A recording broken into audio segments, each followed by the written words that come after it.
पुणे येथील हडपसर भागातील सय्यदनगर भागात दहशत माजवणारा गुंड टिपू पठाण यांच्यासह त्याच्या साथीदारांची पोलिसांनी शनिवारी धिंड काढली। टिपू पठाण आणि साथीदारांविरुद्ध एका महिलेची जमीन बळकावल्याप्रकरणी नुकताच काळेपडळ पोलीस ठाण्यात गुन्हा दाखल करण्यात आला होता। पोलीस उपायुक्त डॉक्टर राजकुमार शिंदे यांच्या मार्गदर्शनाखाली काळेपडळ पोलीस ठाण्याचे वरिष्ठ पोलीस निरीक्षक मानसिंग पाटील आणि पथकाने ही कारवाई केली। पठाण याने नागरिकांना धमकावून खंडणी उकळणे तसेच जमीन बळकावल्याने प्रकार केल्यास तक्रार करावी असे आवाहन पोलीस निरीक्षक पाटील यांनी केले आहे। पहा त्याबाबतीतला हा व्हिडिओ।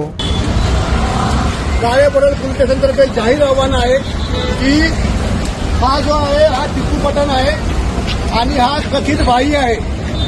त्या एरियामध्ये याची दहशत आहे असं आम्ही ऐकून आहे।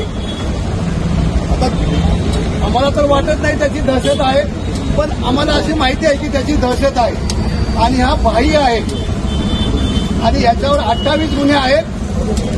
तर ज्याला कुणाला ह्याच्या विरुद्ध तक्रार करायची आहे पोलिसांच्याकडे तर तुम्ही बेझिझक न घाबरता पोलीस स्टेशनमध्ये त्याच्या विरुद्ध तक्रार करू शकता।